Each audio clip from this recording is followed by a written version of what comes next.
En manchette, aujourd'hui, la prévention des abus, une responsabilité collective.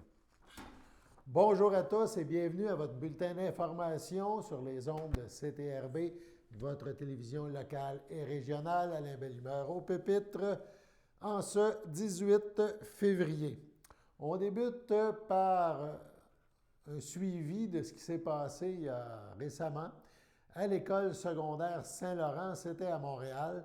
On va évidemment parler d'abus dans le domaine sportif, des événements qui sont déroulés dans cette école secondaire qui ont amené à l'arrestation, rappelons-le, d'entraîneurs de basketball.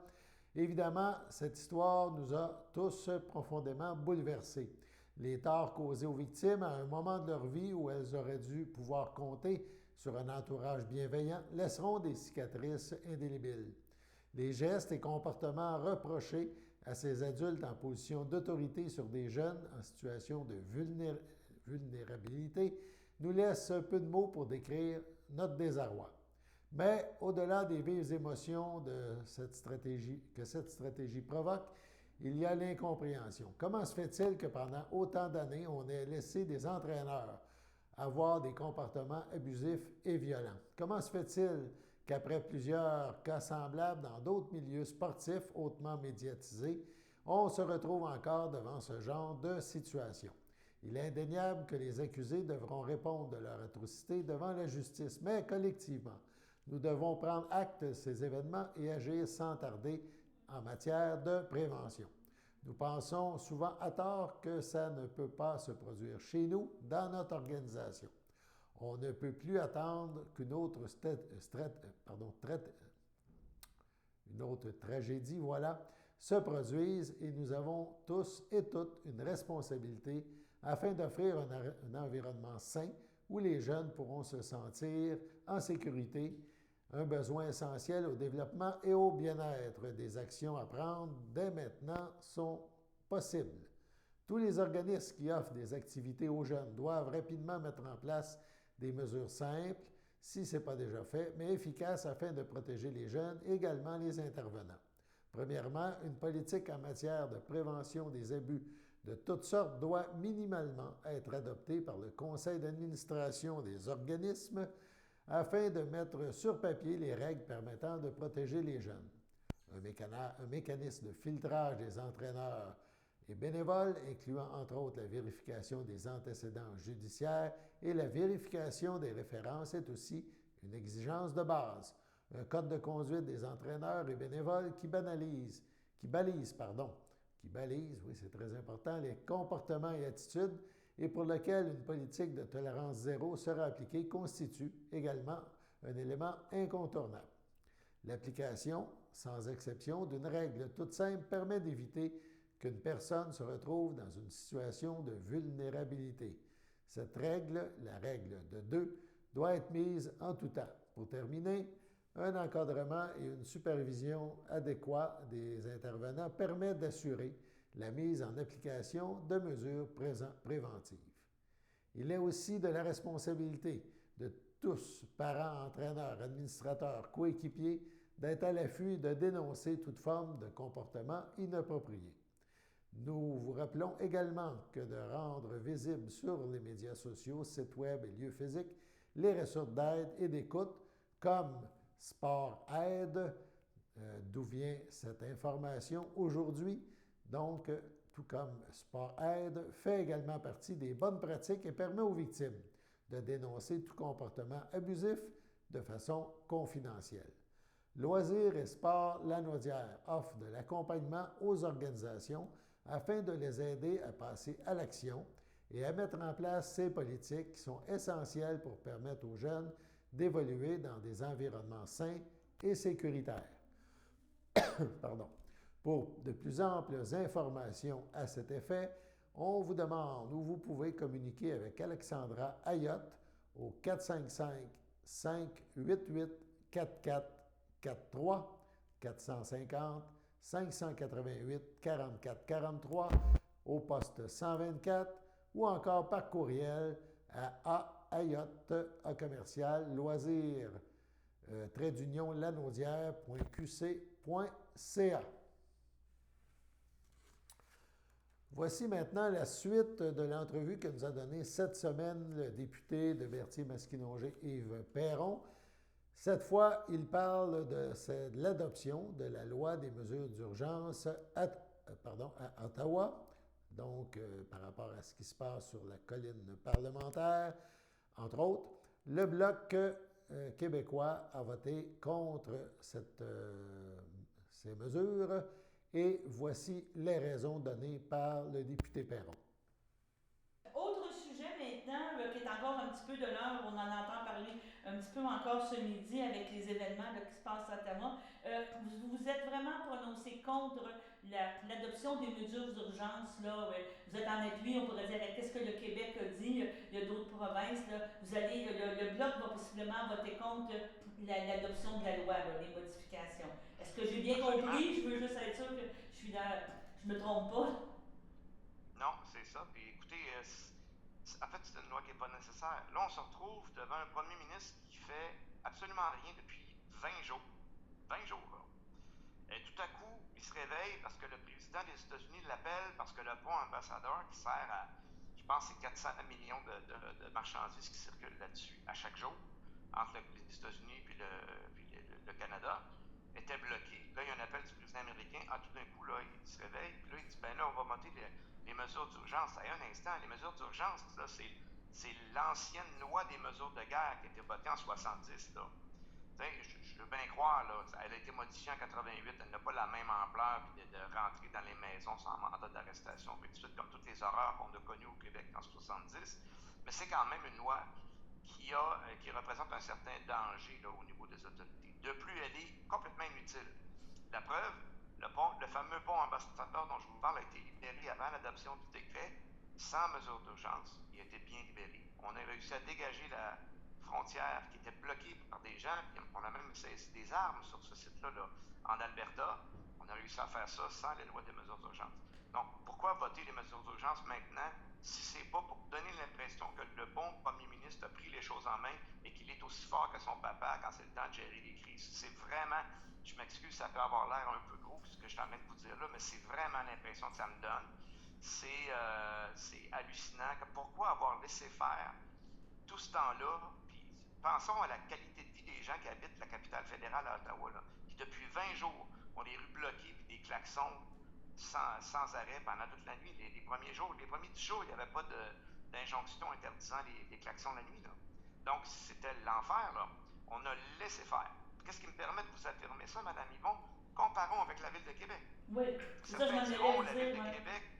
La Ville de Québec a eu l'exemple d'Ottawa, mais la Ville de Québec a aussi eu un premier ministre proactif qui a parlé au maire de la ville avant la manifestation. Des mesures qui ont été prises avant l'arrivée des manifestants. On a ceinturé l'enceinte de l'Assemblée nationale pour protéger le secteur. On a quand même permis aux gens de manifester parce qu'on est dans une société démocratique et que, puis c'est pas une question d'opinion, c'est une question que les gens ont le droit de manifester, si on l'a toujours respecté. Donc, la manifestation à Ottawa, si elle avait été bien gérée, aurait pu durer 2, 3 jours, 4 jours. Et là, on commence à appliquer, après ça, les règlements municipaux, contravention, suspension du permis. Il y a même des peines d'emprisonnement qui peuvent être envisageables, là. Et dans certaines circonstances, ça peut aller jusqu'à 1 an de prison sans la loi des mesures d'urgence. Non. Tout ce que la loi des amendes, là, c'est plusieurs milliers de dollars. Tout ce que peut faire la loi des mesures d'urgence de plus, c'est geler ton compte pendant 30 jours. Vous me donnez le choix, payer 50 000 d'amende ou avoir mon compte gelé pendant 30 jours, je vais choisir de faire geler mon compte. Ouais. Ce n'est que poudre aux yeux, ce n'est que récupération politique, et on a laissé s'installer cette manifestation-là parce qu'on allait l'utiliser politiquement.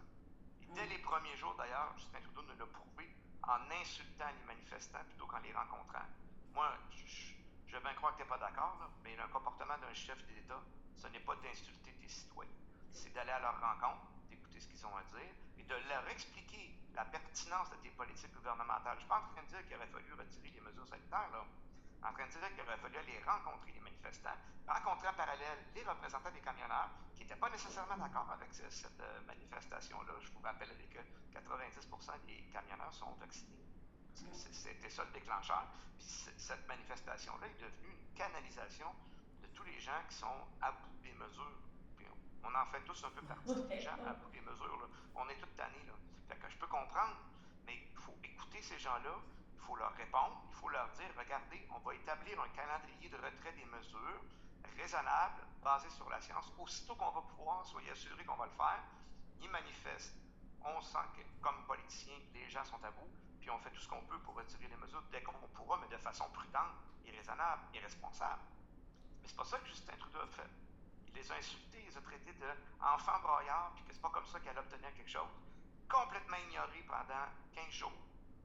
16 jours, je pense. Nous, on est rendu à 20 jours, 16, 18 jours. Mais ça n'a pas de bon sens. Puis, au moment où il se réveille, je vous l'ai dit tantôt, il se réveille quand le président des États-Unis appelle. Parce qu'il y a un pont économique important qui est bloqué. Vous savez, c'est quoi le pouvoir de l'argent? On comprend aussi que le commerce est important. Il fallait le débloquer. Ça a été débloqué. Alors, là, on veut effacer, si vous voulez, l'image de laxisme qu'il a laissé aller pour donner l'impression d'être un homme politique fort, alors que, mon Dieu, on a affaire à quelqu'un qui se rapproche plus d'un bouffon que d'un premier ministre actuellement. Là. C'est pas... en tout cas, mes mots sont durs, là. Non, mais c'est ça. Mais présentement. Mais ils sont durs, mais en même temps, on peut pas adopter des lois graves comme ça à la légère juste pour sauver la face, là. Hey, on administre un pays, c'est grave, là. Et ça va créer un précédent. Cette loi-là n'a jamais été utilisée depuis 88 ans.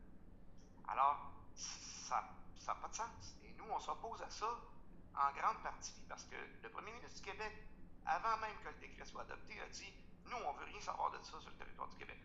On n'en veut pas. » Là, présentement, c'est comme au projet à l'étude ou ça a été adopté?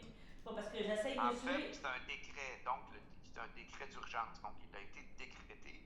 Il dispose de 10 jours pour le faire voter. Mais il est en application quand même. C'est un peu complexe, là. Donc, nous, on va débattre, on va s'opposer. Selon toute vraisemblance, le NPD semble s'aligner pour appuyer le gouvernement, donc ça devrait être voté. Mais ça ne veut pas dire qu'on n'aura pas fait la lutte, puis qu'on n'aura pas essayé de démontrer à la population que c'est un geste qui est inutile et irresponsable tant qu'à moi.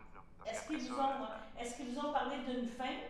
Est-ce que c'est un décret qui dit on le met juste c'est ça? Il est prévu pour une durée de 30 jours. L'entrevue a été réalisée il y a quelques jours. Allons à la pause. Le samedi matin, dès 9h30, nos téléspectateurs sont invités au Super Bingo télévisé diffusé de nos studios de Berthierville. Depuis maintenant une vingtaine d'années, plusieurs adeptes de la télévision régionale se sont partagés un montant de 600 $ disponible chaque semaine lors de cette joute de bingo télévisé. Un animateur et 3 bénévoles se succèdent à la caméra dans le but de vous faire passer une petite heure agréable et payante le samedi matin. On peut se procurer les cartes de jeu chez les dépositaires autorisés participants, c'est-à-dire à Berthierville, le dépanneur Formule 1 rue Gilles Villeneuve, le marché IGA Extra sur la rue Gabrielle Brissette, le marché Métro rue Notre-Dame, la pharmacie Proxime rue Frontenac, le garage Pétroté sur la rue Gilles Villeneuve et à Saint-Ignace de Loyola, le marché Aldo rang Saint-Michel, le dépanneur Le Magasin Esso sur le chemin de la Traverse. C'est un rendez-vous tous les samedis matins à 9h30 sur les ondes de CTRB, votre télévision régionale et communautaire.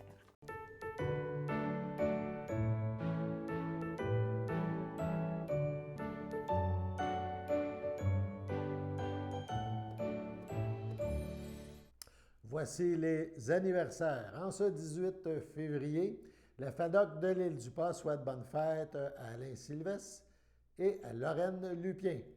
Les filles d'Isabelle de Berthier souhaitent bonne fête à Pauline Thibodeau. Demain, 19 février, les filles d'Isabelle souhaitent bonne fête à Muriel Daisy.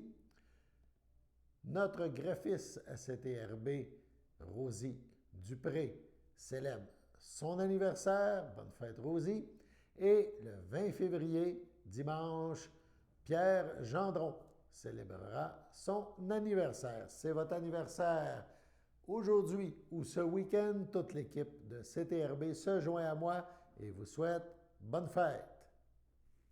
On passe maintenant à une autre nouvelle importante.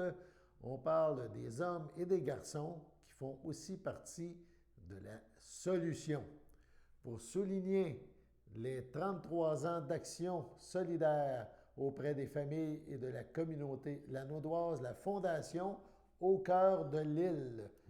L'île, L apostrophe IL, vous avez bien lu, c'est pas une faute, c'est bien comme ça que ça s'écrit. La Fondation Au cœur de l'île vous invite à participer à sa campagne de mobilisation. Les hommes et les garçons font aussi partie de la solution, qui a pour objectif de mieux faire connaître sa mission, mais aussi de mettre en lumière son impact positif sur la communauté. CTRB a rencontré Daniel Blanchette, directeur de l'organisme. Il nous parle de cette fondation. Je suis en compagnie de M. Daniel Blanchette, directeur et responsable clinique, on pourrait dire, de la Fondation Au cœur de l'île et ainsi que de l'organisme Au cœur de l'île. Bonjour, monsieur. Merci d'accepter de nous rencontrer cet après-midi. Bonjour, Mme Yvon. Ça me fait plaisir. On va, je pense, vous êtes d'accord avec moi, faire un peu, parler de la mission d'Au cœur de l'île, parce que, comme vous mentionnez en pré-entrevue, les organismes qui sont peut-être voués plus à l'aide à l'homme, c'est plus, je ne dirais pas c'est plus rare, mais c'est méconnu. Mettons on peut parler de ce terme-là et on pourrait peut-être déjà parler de ce que vous offrez comme service. Vous êtes qui? Alors, on est un organisme communautaire autonome à mandat régional. On dessert toute la région. On a 3 points de service à Joliette, Mascouche et Repentigny. Et puis, on vient en aide aux hommes en difficulté qui vivent toutes sortes de diverses difficultés relationnelles, que ce soit un homme qui subit de la violence, un homme qui vit une situation de rupture amoureuse, de séparation, un homme qui a de la difficulté à conserver un emploi, par exemple, aussi. Un homme qui a coupé les ponts avec sa famille depuis des années et qui voudrait reprendre contact avec eux, par exemple. Mais principalement avec des hommes et quelques femmes aussi, auteurs de violences conjugales et familiales. Okay. Depuis plus de 33 ans. De 33 ans. Vous dites que vous avez des postes de service Joliette, l'Assomption et Repentigny, mais vous desservez aussi la région de la MRC d'Autrey, là. Par le biais du poste, il faut quand même le spécifier. Donc, on peut demander vos services. Toute la région. Toute la Naudière. Toute la Naudière. Notre fameuse pandémie n'a sûrement pas aidé aux communications et aux sentiments de ces hommes-là qui ont besoin d'aide, parce que tu n'as pas le droit, là, pour un homme, de demander de l'aide, d'accepter que ça ne va pas bien. Il y a, comme on pourrait dire, une espèce de culture que l'homme est invincible. Est-ce que vous êtes d'accord avec moi? Exactement. Puis invincible, mais aussi l'obligation de réussir. L'échec n'est pas une option pour les hommes. C'est très, très lié à la socialisation, à la culture au Québec, effectivement. Alors, quand un homme a besoin d'aide, il va essayer de s'arranger tout seul. Et souvent, ça ne s'arrange pas. Ça finit par dégénérer davantage. Et souvent, ce qu'on voit, c'est les résultats qu'on connaît publiquement. C'est plus de 3 suicides, en fait, plus de 4 suicides sur 5 complétés, c'est par des hommes. Alors, c'est énorme. C'est énorme. C'est parce qu'ils ne voient pas, c'est une question d'acceptation. Ils ne voient pas la lumière au bout du tunnel. On le dit beaucoup là, depuis 2 ans. Mais dans le cas de ces hommes-là, c'est la difficulté là, de voir qu'ils sont vulnérables, d'accepter ça. Vous les accompagnez, entre guillemets, dans ce cheminement-là. Là. Exactement. Puis d'une part, il faut qu'ils puissent nous connaître et avoir accès à notre ressource. On a un tout petit organisme communautaire depuis 33 ans, comme je vous disais, mais quand même, on a peu de moyens. Alors, on tente de faire des campagnes comme la campagne actuelle pour dire, les hommes font partie de la solution aussi. Quand un homme va bien, c'est tout son entourage qui en bénéficie.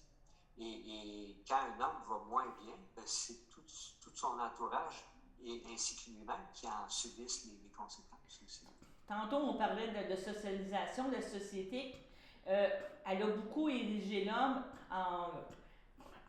je ne dirais pas en bienfaiteur, mais comment on pourrait dire, le mettre sur une statue, le mettre sur un piédestal, et c'est ça qui est difficile, je crois, hein, que vous aidez. Exactement. Comme si un homme se doit obligatoirement d'être invincible et ne peut pas se permettre de vivre un échec. Il doit réussir à tout coup. Okay. Mais c'est une pression qui est inhumaine, là. C'est pas réaliste. Et quand on a besoin d'aide, on doit pouvoir s'appuyer sur quelqu'un. Et parfois, les hommes, souvent, ce qu'on voit, puis ça c'est documenté, les hommes ont la moitié moins, en fait, il y a la moitié moins d'hommes qui ont un réseau autour d'eux de proches pour les soutenir que pour des femmes. Et dans la très grande majorité des hommes, leur réseau de soutien se résume à leur conjointe. Ouais. Alors, quand ça va mal en relation avec sa conjointe, il ne reste plus personne. Il reste plus personne. On rentre en contact avec vous par téléphone, on peut vous rejoindre, c'est ça que je comprends. Et là, vous faites une évaluation, vous tout de suite, vous le mettez en disant, vous le rassurez, vous dites, regarde, c'est déjà un premier pas d'avouer que j'ai besoin d'aide et tout de suite par l'appel, quand vous parliez de responsable clinique, donc vous avez des intervenants dans tous les domaines, c'est ça que je comprends. Là. Exactement. Donc la porte d'entrée, généralement, c'est par téléphone. Parfois, les hommes nous trouvent par eux-mêmes, mais généralement, ils sont référés par quelqu'un de leur entourage ou par un autre organisme ou un autre service. Et à ce moment-là, ils nous contactent, puis nous, on prend le temps de les accueillir et de les écouter et d'apprendre à les connaître et de leur proposer, si ça leur convient, un rendez-vous pour une première entrevue individuelle d'accueil-orientation, parce qu'on a quelques services différents qu'on peut leur proposer. C'est quoi? Alors, c'est une porte d'entrée. Mais les services, c'est quoi? Oui. On a le programme Hommes et mieux-être pour les hommes qui vivent différentes difficultés relationnelles, mais autres que d'être auteurs de violence. Et on a aussi le programme Violence conjugale et familiale. Mais on a également un autre programme qui s'adresse, lui, qui s'appelle La violence et moi, qui s'adresse à des hommes qui sont judiciarisés pour la violence conjugale et qui ne sont pas prêts ou motivés à s'engager dans une démarche de changement. Parce que la démarche qu'on propose, nous, c'est un cadre, c'est un lieu pour les accompagner, mais c'est à eux de faire le travail. Alors, c'est à eux de dire, oui, je reconnais que j'ai des comportements violents, mais je veux travailler à faire des changements. Et donc, c'est extrêmement engageant pour eux. Ce qu'on propose comme programme, c'est principalement en groupe, c'est des programmes de 21 rencontres. C'est ça que je m'en allais dire. Une fois par semaine. Ben oui. Alors, ça dure 5 mois et demi. C'est pas une petite affaire. Là. En même temps, on ne peut pas prétendre que 21 rencontres, c'est miraculeux. Là. C'est pas une fin en soi. Mais ce qu'on a observé, nous, au fil des ans, c'est que 21 rencontres, c'est un temps suffisamment long pour être capable de faire des prises de conscience puis de faire des choix, de commencer à changer les choses. Et il y a une possibilité de poursuivre après le programme de base de 21 rencontres. Si certains hommes n'ont pas atteint complètement leurs objectifs. Parce que c'est eux-mêmes qui fixent les objectifs auxquels ils veulent travailler à changer. Est-ce que vous faites participer d'entourage? Tantôt, vous me parliez de quand on parle de violence conjugale, des choses comme ça. Est-ce vous avez ça fait drôle de dire, un taux de réussite qui fait que les gens, ça revient, ça va bien, la personne s'est rendue compte et on est capable de cheminer là, mieux dans la société? Oui, je vous dirais, on ne travaille pas avec des conjointes ou des membres de la famille, où on travaille uniquement avec des hommes et quelques femmes, auteurs de violences conjugales et familiales. Mais par contre, on peut pas parler de taux de succès parce que c'est pas mesurable comme ça. Mais on a un taux de référence qui s'appelle le taux de persévérance. Alors, sur tous les hommes qui participent à au moins une rencontre de suivi, il y en a combien qui complètent les 21 rencontres? Alors, cette année, on est à 50% de taux de persévérance. Un homme sur 2 complète le programme de base. Mais on a participé antérieurement à des recherches scientifiques et avec d'autres organismes. Et il a été établi qu'un an et demi après d'avoir complété le programme dans notre ressource, mais comme dans d'autres ailleurs au Québec aussi, le taux de récidive de violence physique sur la personne est de 28% seulement.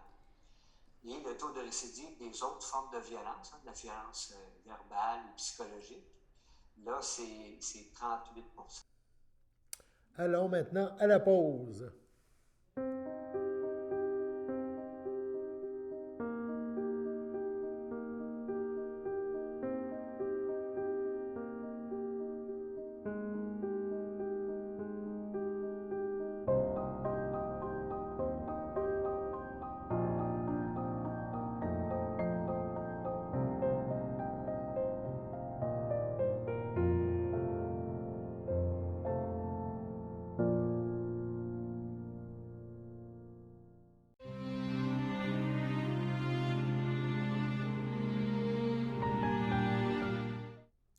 À Pierre-le-Gardeur, le 7 février, à l'âge de 93 ans, est décédée Mme Lucienne Durand, épouse de feu Lucien Dubois, demeurant à Repentigny, autrefois de Saint-Cuthbert. Elle laisse dans le deuil sa fille, Dany Dubois, et Yves Bellemare, lui a précédé dernièrement sa fille Ginette Dubois, Réal Lambert, ses petits-enfants, Stéphane Lambert, Chantal Desrochers, Danick Lambert, Nelly Généreux, ses arrière-petits-enfants Alexandre, Élodie, Frédéric, Coralie et Marc-Anthony, sa sœur Muriel Durand, feu Jean-Paul Pagé, ainsi que plusieurs autres parents et amis. Un accueil aura lieu samedi le 19 février de 13h au complexe funéraire Efterio à Berthierville. Suivra une liturgie en la chapelle du complexe à 15h. Les cendres de Mme Durand seront déposées au Columbarium Thériault à Berthierville. Au CHDL de Saint-Charles-Borromée, le 15 janvier, à 86 ans, est décédé M. Rodrigue Dandonneau, conjoint de feu Liliane Clément, demeurant à Berthierville, mais natif de la visitation de l'île du Pas. Il laisse dans le deuil ses filles, Lynne Dandonneau, Rénal Sylvestre, Hélène Dandonneau, Denis Parent, ainsi que leur mère Claire Cazobon, ses petits-enfants Gabriel Brissette, Julie Sylvestre, Marie-Jeanne Parent, Juliette Parent, Camille Rousseau, ses arrière-petites-filles Marie, Liliane, Victoria, sa sœur, son frère, ses belles-sœurs et beaux-frères. Oui, juste un petit instant. La famille, voilà. La famille vous accueillera samedi le 26 février dès midi au complexe funéraire Thériault, 741 Notre-Dame à Berthierville.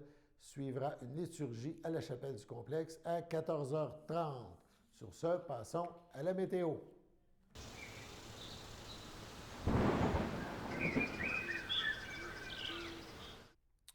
Un beau week-end d'hiver. Aujourd'hui, quand même assez frisquet, surtout les nuits. Vendredi, cette nuit, moins 19, 1 cm de neige, quelques flocons. Il fera moins 13 samedi matin, encore quelques centimètres de neige, 4-5 cm sont prévus. En après-midi, le mercure grimpe, moins 4 degrés, ça sera plus confortable. Encore quelques flocons de neige. Ça se poursuit, évidemment, dimanche matin. Au lever, moins 19, voilà qui est prévu. Encore quelques flocons de neige. S'en rajoutera dimanche après-midi de 1 à 3 autres centimètres de neige. Le mercure devrait atteindre moins 6 degrés. Donc, un beau week-end, on va dire un beau week-end blanc en perspective, mais rien d'alarmant, contrairement à la dernière bordée de neige. Voilà, c'était votre bulletin d'information en ce 18 février. Alain Belle Humeur qui vous souhaite bon week-end et à lundi.